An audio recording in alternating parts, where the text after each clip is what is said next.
Good morning. Welcome to healthierlife.tv. My name's Paul Bursey. My co-presenter is Warren Connolly, coming to you from a very sunny Hungary. Yeah, it's very, very hot here as well. Cooling off a little bit after yesterday and the day before. Oh, okay, that's good. Nearly hit 40. So, today's subject: signs that the frenetic pace of your life is getting to you. So, that's an interesting subject. I saw it written down, and I thought, we can talk about that. And I think it depends, because one of the first things that came to mind for me, Warren, was that some people can work under pressure, some people can't. Some people thrive under pressure, and others crumble. So we're all unique. Where do you stand on that? Because we know we're all different, aren't we? So yeah, of course. Yeah, I'm more one of those people that kind of I leave projects till the lastminute.com kind of thing, you know. And then all of us. That's when I tend to do my best. But I wouldn't really know if I did any better if I did it over a prolonged period of time. But also, like, I'm also one of those individuals that if there's an emergency, like, I've been involved in 2 cases with fires in a building. I'm the one to take control of the situation and help evacuate people out and things like that. So. And in the work environment, similar. If there's an emergency, then I typically tend to put my hand up. Yeah, I think I looked at it like there's 3 sort of levels on a sliding scale, and I was just thinking you can either be, frenetic, or you could be very tranquil, nearly dead, in a nice way. And there's sliding scale. Now I looked at it this way: I'm more like a metronome who keeps plugging away, but I do have some frantic, frenzied moments. But what we're more aiming towards, and I think you could go in any direction with this, is the people that live a frenetic lifestyle. Okay. Now we've all been there at some stage, and it feels like probably trying to do 10 things at once. How do you figure on that? Do you do one thing at a time? Yeah, I'm gravitating more towards that right now in this part of my life. Whereas in the past, I used to be more of, the multitasker, trying to do multiple things concurrently, And but nowadays, I'm kind of learning that doesn't really work. So yeah, I'm as I said, I'm gravitating more towards the one task at a time kind of thing. Complete one thing, whether it's finished or not, just complete what I've got to do and then move on to the next thing. And I tied this frantic lifestyle down, or you boil it down to how you start your day. Now, is the first hour really important? It's imperative.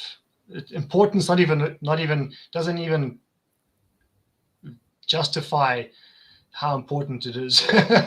Crucial, critical. Yeah, it is. It's imperative. The first hour of your day is so key to the rest of your day, in my belief. Yeah. I mean, look, for me now, frenzied effort just doesn't work.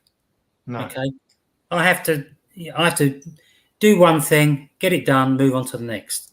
If I don't do that, I don't get anything done, and then you end up in a particular day agitated, the fact that you haven't got anything done or completed.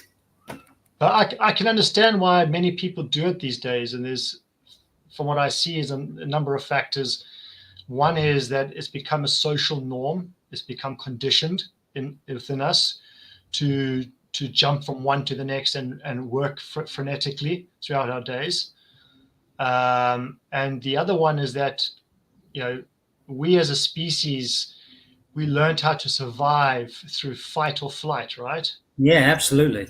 And nowadays we don't have any external influenced to have to force ourselves to do that. So we find ways to do that because we have that inherent desire to still feel that fight or flight, because it's so ingrained within our psyche, within our DNA. So we find reasons, and we unfortunately find reasons in the wrong places. Some people find it in drugs. Some people find it in extreme sports, which is not the wrong place, but they find it in extreme sports. Mm-hmm. Some people find it in contact sports, full contact sports like rugby, ice hockey, so forth. Other people find it in their workplace. And I feel that's probably the worst place to find the need to, find a place to overcome that need within us, or that not need, but what, that I can't think of the word right now, but let's just say need, for choice of a better word. And I think this is why so many of us do practice like that so often, and to our own detriment in many ways, because it doesn't serve us. I found a little, I suppose you call it a definition of frantic, and it's got implies severe agitation in a distraught state. And I thought, I remember being at work, and I used to thrive on pressure. Mm-hmm. Absolutely thrive on it.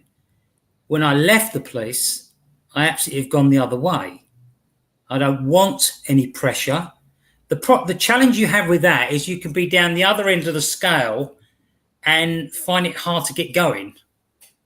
Sure. Okay? Whereas I remember I have been at the other end of the scale, where you get overwhelmed, you get exhausted, and you just need peace. Mm-hmm. So it's individual for each person, and they have to find their calm, their frenzy, or whatever it is they're looking for. And for me, I'm looking for calm, I'm looking for peace, I'm looking for balanced life. And more like I don't mind injecting a little bit of frenzied, a little bit, but not very much. Yeah, from time to time. Yeah, from time to time. It's necessary, I think, as well. From time to time, it helps keeps us on our toes. Yeah, keeps us mentally sharp. Keeps us young in some cases. As long as we don't do it too often, and for prolonged periods of time. This is what happens when you have, for example, it's been used so many times. This example with like NASA. The NASA astronauts, space astronaut, the astronauts and stuff like that, or the military personnel, athletes that are performing in full contact sports. When they leave that environment, they've got nothing else to turn to find that kick. They struggle to find where that kick comes from. So it's very hard, isn't it? Very hard once you've been to the moon. So what do? They become depressed. They become depressed, and they start to express themselves in unhealthy ways, because they don't know where else to find that, and also they don't know how to subdue that desire, that drive. They don't know how to, and they don't understand necessarily the need to go and meditate, go out into nature, go do peaceful excursions or places by yourself, solitude. They don't understand that necessarily, because they're not necessarily educated or enlightened about that. No one guides them in that way. So This is where their problem lies. And this is very often the case in society today, especially in the high stress environment of corporate world. It's becoming more and more prevalent. Before, it used to be in North America. North America used to be the exclusive holding of that kind of environment. Nowadays, it's becoming part of the Western world as well. The European world and Africa and stuff like that, where people are terrified to go and leave because they don't know whether they're going to have a job when they come back or not. In some cases. So, and because of that, they end up not going on holiday, taking leave, and then they end up staying in there, and they get overwhelmed and overworked, and they can't cope anymore, and life just becomes too frenetic. Well, and that's the challenge. Yes. Do I like to be moving? Not constantly, I wouldn't say, but I like periods of time where I'm moving, whether it's exercising, walking, or doing something. But I don't want to be doing that all the time. No. I think you've got to, as I always call it, roll with the punches and learn that you can relax spend time on your own, or or just at peace. At the same time, you also want to be to be able to let go and do what you need to do. I think it's a flexible lifestyle. Well, it's adaptation, isn't it? And this is Yeah, what's helped adaptation. us as a species to Yeah, survive. We've survived for so long through so many countless catastrophes as a species because we've learned to adapt. And if it wasn't for that, we would be dead, right? We wouldn't be here. You and I wouldn't be having this conversation right now. But we need to also be able to learn not just to adapt to survive, but to adapt to tailor make the life that we want to see around us, not the other way around. yeah. Yeah. I also think that when they talked about the fight or flight response, which obviously came from fighting many millions of years ago and all that, fighting saber-toothed tigers and whatever. Um, I still don't reckon that they were as burnt out as we are now. No, they certainly weren't. And I think media has got a lot to do with it, and the way we run our lives. I mean, look, nobody wants to burn out. Well, okay, there's two ways of looking at that. Obviously, I'd rather burn out than rust out. But what I'm saying is, you can learn to have a calm life as well. We deal with stress much better. I mean, to be fair, look, I just don't get stressful anymore. Just don't allow it. I've got a few things happening in my life that are sometimes chaos, but generally speaking, stress doesn't. It's not part of my life now. And exhaustion is not a part of my life now. And I'm not. It could be mental exhaustion, it could be physical, combination of both. I think it just comes down to who you are or anyone is as an individual. Just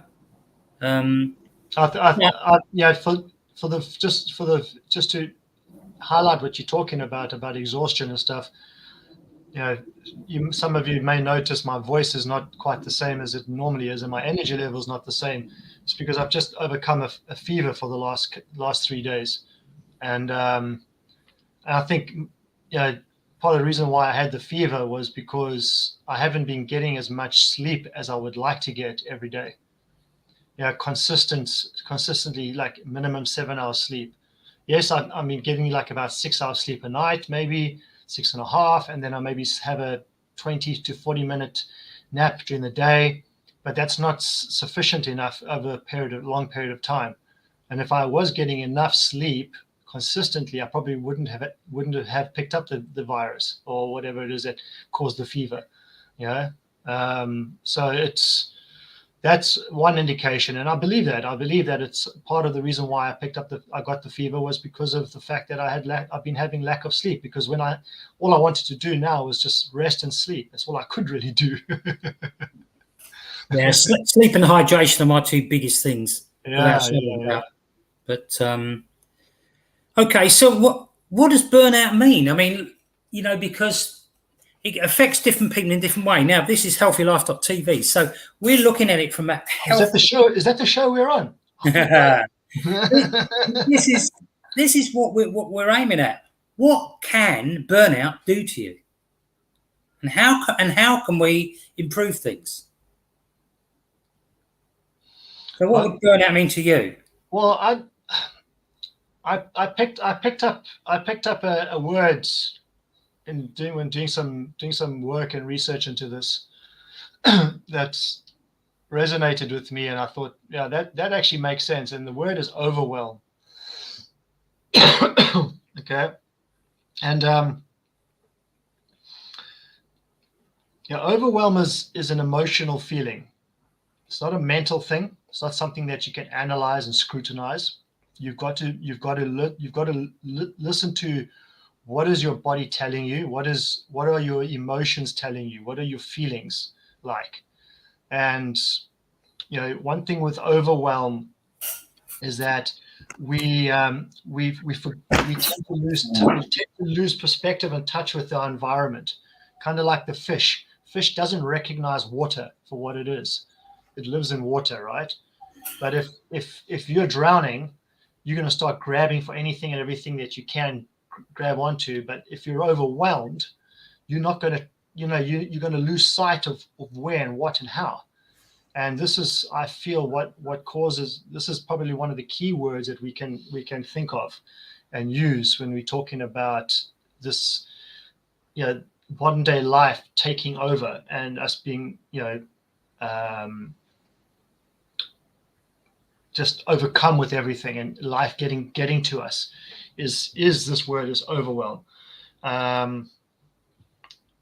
It's more difficult to understand and to deal with, which makes it even more stressful for us because it's an emotional thing. All right. So therefore, for many of us, we think logically. So we want to try to analyze it and scrutinize it and put it into a little, especially us men, we want to compartmentalize it and stuff like that. But that's not what overwhelm, that's not how you deal with overwhelm. With the overwhelm, you need to identify, yes, but you need to recognize, more than identify, you need to recognize what are the symptoms that you're experiencing in your own life that are indicative of overwhelm. And there's a number of symptoms that most of us are probably experiencing in today's day in life. And I think this is what gets most of us, is we don't see it for what it really is, because we don't take the time to just sit in our own space and quieten the mind and not think, but just allow ourselves to process it from within, and then allow the solutions to come to us. Although we don't need to think about the solutions and try to create a solution for ourselves. We just need to identify by recognizing it for what it is, and then allow that emotion to come through. And especially again, for many men, that's a territory they won't even go down. All right. They won't go down that road. Emotionalize? What are you talking about? I'm a man. I'm not going to emotionalize. Come on. Even though we're in 2022, most men that even I know, or am in touch with, they don't even factor that into their reality, because it's just not part of their identity. But it's important. And this is, I think, why so many people, and men in particular, are experiencing so much pressure in the modern day life, and everything kind of gets to them or gets to us. It's because of this, because we just refuse to recognize. So, yeah. So overwhelm for me, I think, is it's a pertinent word in this context. Yeah, I mean, look, yeah, I would say underwhelmed, but it's overwhelmed, definitely. Overwhelm was one of the first words I came up when I was thinking about this. But there's lots of other things as well. I mean, you could go on forever, but here's a couple to think about. If you're overwhelmed, quickness to anger. Think how sometimes you're a bit short with people, and it doesn't take very much to light the fuse paper. Yeah, but that's one of the symptoms of overwhelm. Yes, absolutely. I'm just thinking. So overwhelm is the umbrella. Yeah. And absolutely. quickness to anger is one of the symptoms of it. Yeah. Yeah. Susceptibility to colds, flu, and other illnesses, as you say. It doesn't take a lot to knock us off kilter. No. Okay? That's why you should have some kind of system that you're working towards, or strategy you work towards every day. I mentioned about sleep and hydration. Well, they're two things of probably about 8 things that I do every day, and I make sure they do them every day. If I don't do them, if I don't get them right, then I suffer. Not badly, but I know I can feel it. Because what happens is I've got a lower mood, a lower commitment. Maybe a little bit of negative attitude might creep in there. Bit of frustration, maybe. Detachment. I mean, being detached are really, I'm not bothered. And obviously that leads to a performance that's very much reduced. No production in what you're trying to do, and your outlook is cynical. I mean, at the end of the day, and this is what you've got to watch out for. Now, everyone can overcome overwhelm, and obviously your frenetic pace of life. Everyone can do that but you have to make a conscious decision to do that. Of course. You You know? can't have somebody else do it for you. Well, Only you. yeah, you can't. You can get help. Yeah, you can get help. Yeah. Get help. But what I'm saying And is, when it comes down to it, you've got to do it yourself. yeah. Because the level of intensity that we all feel or deal with is going to be different. Not everybody's going to be the same. Mm-hmm. And that's where, you have to understand that, especially if you're a leader of a team or something like that, or you're a boss at work, is that everybody's different. One person can deal with, give them a rocket up their backside, but another person doesn't deal with that very well. So you've also got to know what people are like and what they can deal with, And I don't know. Some people start their day with stress. Some people let it creep in over the day. So Well, you mentioned about starting off the morning in the right vein, and the one word that for me that strikes a chord is dread. dread, yeah, Dread. great Yeah, word. I remember waking up in the morning. A period of time when I would wake up in the morning, I just feel dread. Yeah, And because that's you wake up in the morning and the first thought comes to your mind is, oh, I've got to go do this now, because you need to do something, but you just don't have the confidence that you can do it efficiently or effectively enough, or that you have the desire to want to do it, but you've got to go do it yeah, because you've been yeah, paid to do it, or you have a responsibility to do it. And that's dread. So that creates a feeling of anxiousness inside of you, and then you end up resisting that, and then it just turns into a vicious cycle, right? So dread is, if you're feeling dread first thing in the morning, that's one thing you've got to cut out of your life. You've got to figure out a way to overcome that feeling of dread, that feeling of anxiousness and stress, that where you just want to avoid your day that's coming, no matter what. You've got to overcome that. And I think one solution that I can impart that has worked for me most certainly is when you go to bed at night. All right, as you're going to bed, start visualizing and putting pictures in your mind and emotionalizing if you can. If you're not able to emotionalize on purpose yet, that's okay. You can get there, but start to at least visualize and put pictures in your mind's eye to begin with, that help you to move into the next day with the intention of what you want to see happen. So what that means is like this. So you're sitting in bed, or you're lying down in bed before you go to sleep. Just make sure you do it before you fall asleep. And then you start to picture what it is, that the outcome that you want to see the next day. So let's say you have a big task at hand, and every day maybe you've got a big task. Maybe you're CEO of a company, or you're a director, but you've never got to grips with certain aspects of your professional life. So you have big tasks to accomplish every day. Maybe you're just a manager and you've got big responsibilities every day. And this causes dread in your life. This causes this emotion of anxiety and stress. Okay, this vicious cycle that I mentioned. Then as you're lying in bed, you start to visualize the outcome you want to see happen. Okay, so what you're doing is you're setting up the energy before you fall asleep for your body to go to rest in that energy, in that vibration, so that when your body switches off and you wake up the next morning, that's the same energy you wake up with. Now, you may not wake up the next morning and think, hey, I'm going to go to achieve my goals and all this kind of stuff, and I'm going to have a fantastically successful day. No, you may still wake up the next morning and the day after and the day after that feeling a sense of dread still. Okay, but that's going to be your thinking pattern. That's going to be your habitual thinking.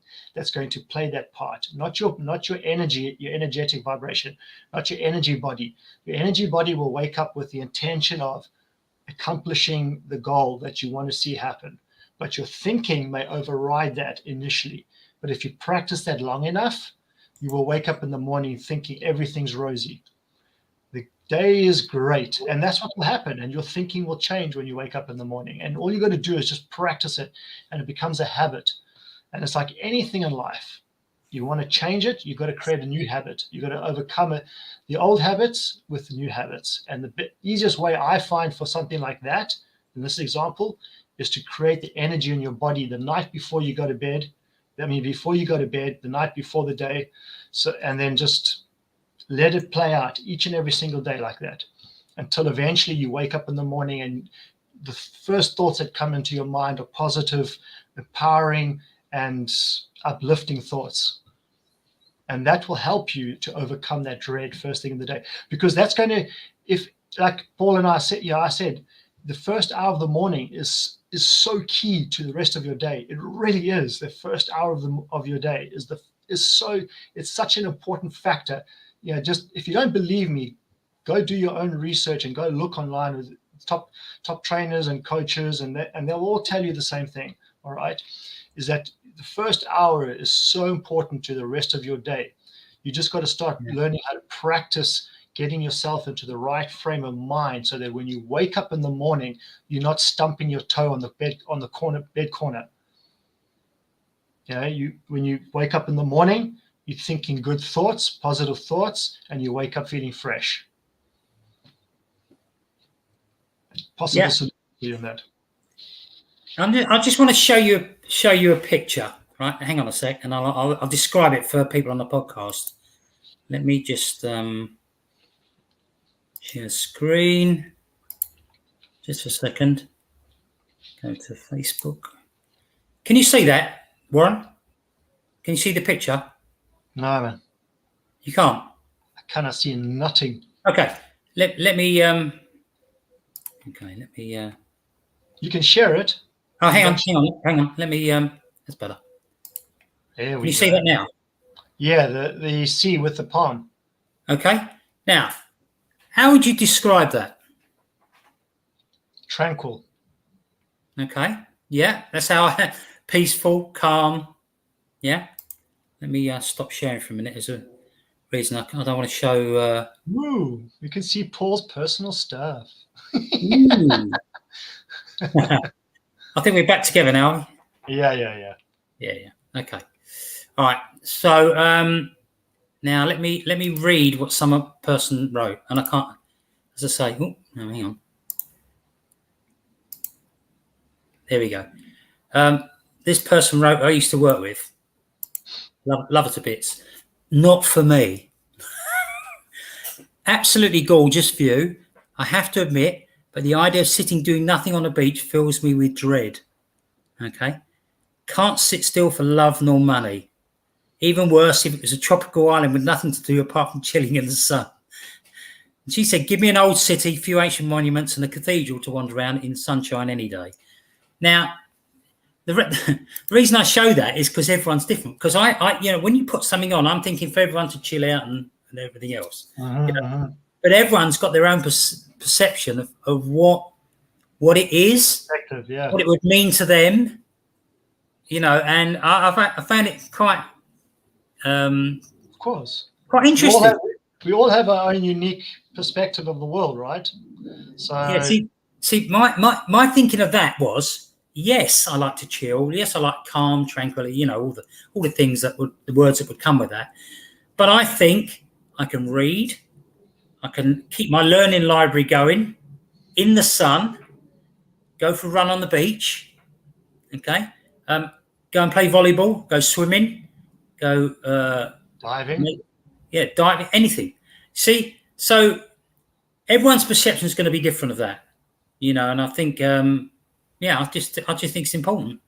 So I most certainly I grew up on the beach.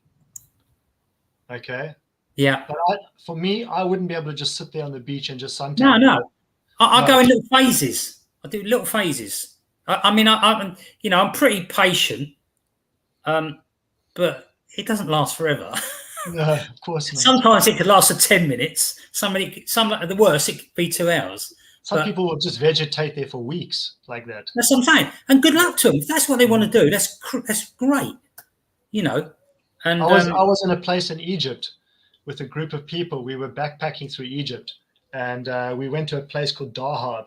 Dahab in the 90s it's in the Red Sea. It was a real backpackers town. And you just go there and you just chill in the restaurants all day. And it's right on the water's edge in a bay. All the restaurants sit on the water. So when the tide comes in, half the restaurant gets flooded. So you'd have to move back in. Okay. That's the type of place it is. And you just sit there, play backgammon, cards, drink sakhlab and just tea and just chill all day long. And some people would just chill. They wouldn't do anything. For me, I was like, no, I can't do this now. I got enough backgammon and cards. I got to go for a swim or something. And they had 2 dive schools and stuff like that there. So I had to do something. I couldn't just sit and do nothing. But other people would just sit and just chill all day long. I was like, okay, that's enough now. That's cool. But each to ourselves, right? Yeah. So it's interesting. I mean, it's the type of thing we could talk about all day. Obviously, we're past the 30-minute mark now. So want to sort of pull a little bit of a closure to it. But remember, we're all unique. We're all exclusive, really. We're all uncommon. No two people are alike. Yes, there's going to be similarities, but you're going to choose your life. You're going to choose what you like and dislike. And all we're saying is, if you are in a frenetic lifestyle, consider not being frenetic all the time. Yeah, that's it. Really, there's going to come a time when there's going to be burnout somewhere. Yeah, whether it be physical, mental, something's going to happen. Eventually. And it's going to catch up with you one day or the other. That's right. Yeah. And look, if anyone needs any help at any stage, maybe you're so far gone you can't even think about what to do, give us a shout and we'll guide you in the right direction. The other thing is, obviously, if you found this useful, please share it. Please show the love. Prefer loves than likes, because Facebook don't particularly like likes, and comment. And we'll have a conversation with you. And very, very important.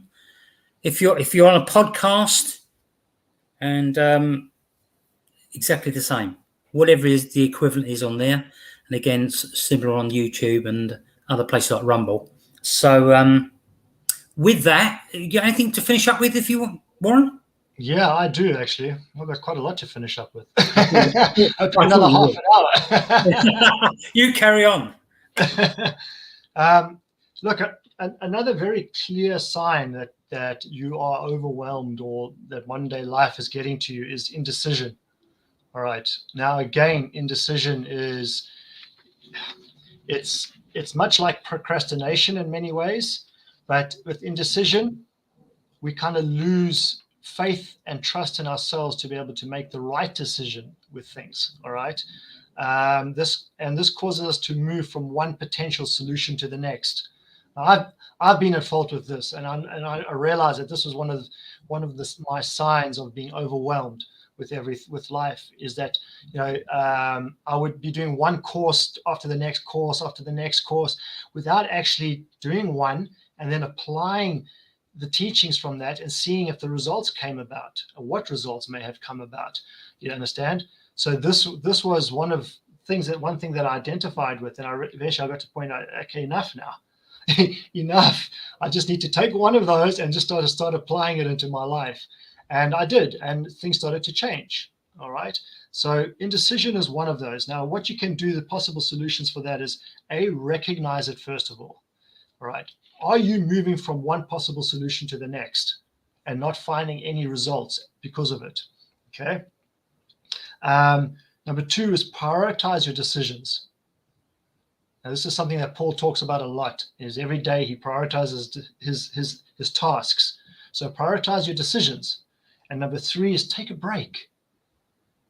There's nothing wrong with taking a break in life. It really isn't. So many people feel that they need to continuously be moving forward. And I find this is so indicative of the younger generation. They feel this unhealthy drive to continuously keep moving forward all the time. And I don't know where it comes from necessarily, whether it's parenting or us as our generation that's just put that on their shoulders or what, I don't know. But, just take a break. It's important to take a break. I'm getting tired from talking. Sorry. It's just, no, seriously, my energy levels are so low. The other one was rushing through life. Do you find yourself rushing through life all the time? Because when we do that, we do tend to procrastinate then. And procrastination is a big problem in today's society. It's a huge problem. And then we have absolutely, when we do take action, it's because we have to take action. All right. So it's, and then we're not actually doing anything that is worthwhile. You understand? It's kind of like multitasking, because we're rushing through life. We're doing this thing, and then we have to do that thing, and then we have to move to that thing. And then we're not actually doing anything in its entirety. We're not paying enough attention, putting enough energy and focus and respecting the things that we have to do. Because sometimes we have to do certain things. We can't always just do things we want to do. Sometimes we have to do certain things, but we're not respecting them enough to pay enough attention to one thing at a time. And then, as I said earlier, we don't have to complete it to its entirety from point A to point Z. Even if we go from point A to point D and then move on to the next thing and then do that, focus on that thing, and as far as we need to, and then go to the next. So rather than trying to do everything at once and then not actually putting any real true meaning behind it, and therefore we end up having to work harder because we have to do double the work, and we end up having to put more time into it, which costs us at the end of the day. All right. So again, possible solutions here. Take tasks one at a time. Take on tasks one at a time. All right. Our brains are not designed to multitask. We've just become conditioned to believe that multitasking is key, but it's not. Our brains are not designed to do that. Number 2 is embrace mindfulness by prioritizing relaxation in your life. And the third thing is to learn to recognize your limits. There are more solutions to it, okay, to something like this, to all of these, the same with indecision as well. But learn to recognize your limits. And then there's, obviously, I've mentioned it, procrastination. Then you have the inability to say no. I don't know why people feel that by saying no to somebody, they're being weak. I experienced this for so many years in the Middle East, where people just could not say no. You asked him to do something, and they'll say, "Yes, boss, I'll go do it." And they had no idea how to do something, and they wouldn't go ask somebody else or learn. They would just not do it. And then it's rather than say to me, "No, I can't," then you end up wasting whatever, a week and all this energy and everything like that.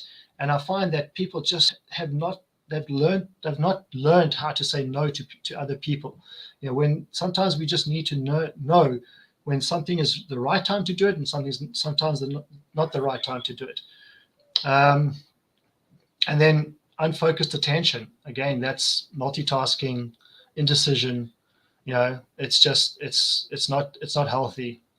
Unfocused attention is you're just not respecting yourself, and you're not respecting the people around you that you're either responsible for or that are depending on you, because you're not putting enough attention and focused attention on certain tasks and aspects of your life, not just tasks, but aspects of your life. It's very important. Absolutely. Time blocking is a key. Time blocking. Set aside 2 hours. Yeah. Time blocking. And there's a fantastic exercise which Paul and I learned recently, which are productivity blitzes. And if you want to learn how to do a productivity blitz, just reach out to us and we'll share with you the tools or the tips around that, the exercise, how you go about doing a productivity blitz. It's really powerful. I don't know why nobody ever showed me this before until recently, but out of all the mentors I've had in my life, not that many, but people that I have had in my life that have been mentors, managers of mine in the past and stuff like that, nobody ever showed me how to do a productivity blitz until recently, and it's really useful. It's a fantastic tool. Behavior over results. That's what it basically is. Behavior over results. The results will come, but the behavior is more important. Okay, I need to stop talking now. That's unlike you, Warren. You must be ill. I All right. So, do you want to take us out and say goodbye, and we'll get going? Yeah, have a fantastic remainder to your week, folks. We appreciate you being here with us, taking your valuable time to hear our 2 pence worth of opinion and points of view of this world around us. We know things can be difficult, and things are most likely difficult for most of us listening and watching, and however you're partaking in this podcast at the moment. Things are challenging, and Paul and I do this because we care, and we really do care. I think I can speak for Paul as much as myself when I say this, is that it's important for us that people are able to live healthy, happy, and prosperous lives, and we just want to have one small part of that aspect of your potential futures. So if there's anything else we can share with you that you would like to know more about, because we take the time to do the research, and if I don't know the information, I do the research, likewise with Paul. But if you want to know some more and you would like us to talk about something in particular, please let us know, so it'll help enrich everybody else's experience on this podcast. Absolutely. Great. All right. Well, we'll see everyone next week on healthylife.tv next Wednesday. So with that, have a great day. See you all later. Bye.